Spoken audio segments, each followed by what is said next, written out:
है तो क्या राहत प्रदान करेगी पब्लिक को? सबसे पहले मैं इस ऐतिहासिक बजट के लिए हमारी वित्त मंत्री निर्मला सीतारमण जी और माननीय प्रधानमंत्री जी आदरणीय नरेंद्र मोदी जी का आभार व्यक्त करना चाहूँगा कि एक सर्वजन हिताय सर्वजन सुखाय और सर्वे भवन्तु सुखिन सर्वे सन्तु निरामया की जो हमारी धारणा है, उस धारणा को चरितार्थ करने वाला ये बजट रहा।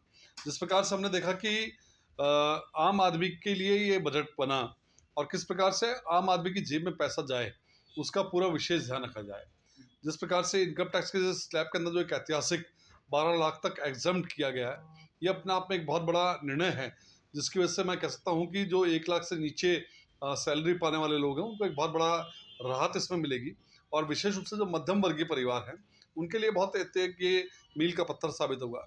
और कहा भी गया, मिडिल क्लास के लिए जिस प्रकार से बजट में कहा गया कि बेहतर आज उज्ज्वल कल, मिडिल क्लास का जीवन सरल, उसको इस बजट में चरितार्थ किया गया।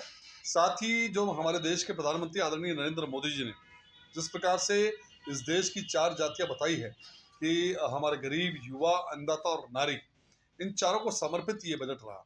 जिस प्रकार से हमने देखा कि महिला शक्ति को सशक्तिकरण करने की दृष्टि से जिस प्रकार से जो हमारी SC ST की महिलाएं हैं, उनको उनमें उद्यमिता की भावना को डेवलप करने का जो काम किया गया और उनको जिस प्रकार से लोन का प्रावधान पहली बार किया गया, ये निश्चित रूप से बहुत अच्छा कदम माननीय मुख्यमंत्री प्रधानमंत्री जी का है।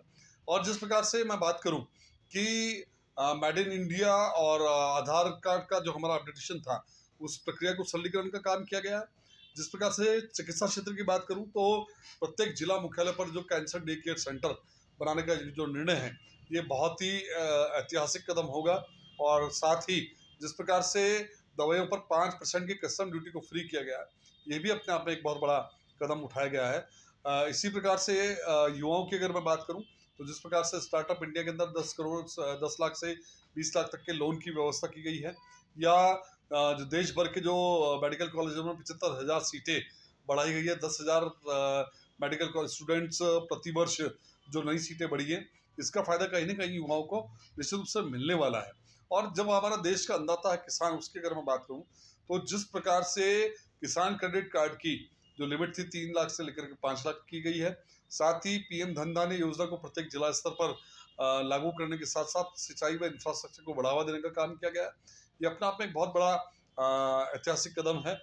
कुल मिलाकर के देश में विकास भी और साथ साथ विरासत का संरक्षण भी हो। पांडुलिपि के संरक्षण की जो बात प्रधानमंत्री जी ने कही है, ये निश्चित रूप से इस भारत देश की पुरानी सभ्यता संस्कृति को पुनर्जीवित करने का एक काम किया गया है।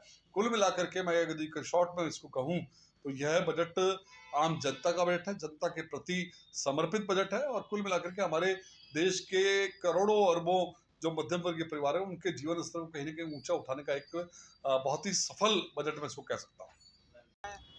केंद्र सरकार है, क्या कहना है? निश्चित रूप से मोदी सरकार की जो 3.1 का जो पहला बजट कहा जा सकता है, और मोदी जी के जो तीसरे कार्यकाल का माननीय वित्त मंत्री निर्मला सीतारमण जी ने अपना 8वां जो बजट पेश किया है, ये बहुत ऐतिहासिक बजट कहा जा सकता है, क्योंकि इसके अंदर आम जन को राहत देने का काम इस बजट के अंदर किया गया है। ये सर्वहिताय और सर्वस्पष्टी बजट कहा जा सकता है। मैं आम जनमानस की तरफ से माननीय वित्त मंत्री जी को भी अभिनंदन व्यक्त करना चाहूँगा। और इस बजट बनाने को लेकर के जो टीम बनी, वो मैं समझता हूँ कि बहुत अच्छी बात है। जब ये बजट मैंने सुना तो मुझे एक पंक्ति याद आई कि बेहतर आज उज्ज्वल कल, बेहतर आज उज्ज्वल कल, मिडिल क्लास का जीवन सफल। इस ध्येय वाक्य को लेकर के मुझे लगता है कि ये जो बजट है, ये माननीय वित्त मंत्री जी ने जारी किया है। इसके अंदर सबसे महत्वपूर्ण बात ये रही, मिडिल क्लास के लिए जो टैक्स स्लेब था, उसमें 12 लाख रुपए तक के लिए किसी प्रकार का कोई टैक्स नहीं लगेगा। ये एक बहुत बड़ी सौगात कही जा सकती है। मेडिकल की बात करें तो मेडिसिन के लिए 75,000 मेडिकल की सीटें बढ़ाने का इस बजट के अंदर प्रावधान किया गया है। जो गरीब व्यक्ति है, जो ठेला चलाता है, उसको 30,000 रुपये तक का लोन देने की बात